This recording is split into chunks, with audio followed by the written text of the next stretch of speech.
ভিডিওটি দেখার আগে এখনই শক্ত করে ধরে বলুন, কারণ আজকের ভিডিও দেখে আপনি 100% হাসবেন। তবে শর্ত হলো ভিডিও দেখে যদি আপনি একটু হেসে দেন তাহলে ভিডিওতে লাইক এবং চ্যানেলটি সাবস্ক্রাইব করতে হবে। আর যদি হাসি কন্ট্রোল করতে পারেন তাহলে অবশ্যই কমেন্টে বলে দিন। সময় কম, শুরু করো।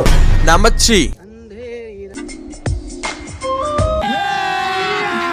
अभी मजा आएगा ना।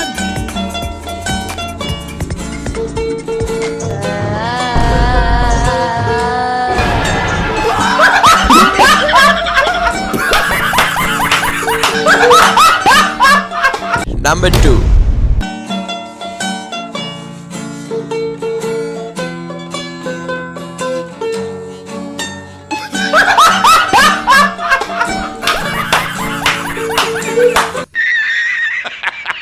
Number 1. No.